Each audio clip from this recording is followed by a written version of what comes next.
Hello बच्चों, let us start with a given question. The question says, what do you understand by naked DNA? तो question हमसे पूछ रहा है कि नेक्ड डीएनए से हमको क्या समझ में आता है. फर्स्ट ऑफ ऑल इस क्वेश्चन को सॉल्व करने के लिए आपको ये पता होना चाहिए कि डीएनए क्या होता है. सो let us right the key concept involved in this question and that is having the knowledge of DNA. देखिए, डीएनए इसकी फुल फॉर्म होती है डीऑक्सीरिबो nucleic acid.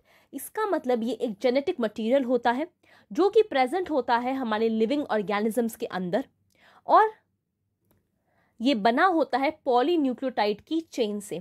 So let us right DNA is deoxyribo nucleic acid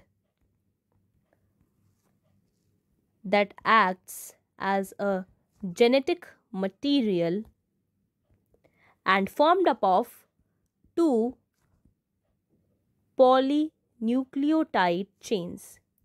Polynucleotide chains का क्या मतलब है? बहुत सारी न्यूक्लियोटाइड्स को बनाकर बनती है मेरी पॉलीन्यूक्लियोटाइड की चेन, और ऐसी दो चेन से मेरा बनता है डीएनए.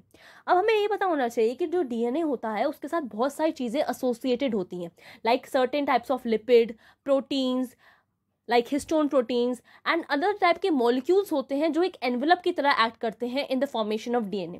तो नेक्ड डीएनए का मतलब होता है अगर ऐसी कोई प्रोटीन की चीज़, लिपिड की चीज़ या ऐसा कोई एनवेलप अगर एब्सेंट होता है तो उस डीएनए को हम कहते हैं naked DNA. So let us write what is a naked DNA. So naked DNA is a DNA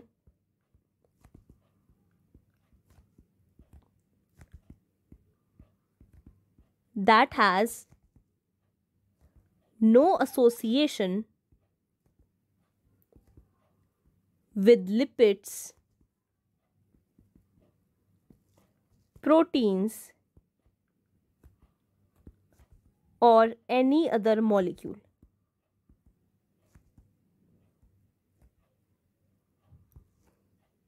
और यही जो नेक्ड डीएनए होता है, जब हमें किसी जीन का ट्रांसफ़र की प्रोसेस होती है एक सेल से दूसरे सेल में, तो यही नेक्ड डीएनए हमारा ट्रांसफ़र होता है. So it is transferred from cell to cell during a process of gene transfer. Hope you understood the question well. All the best.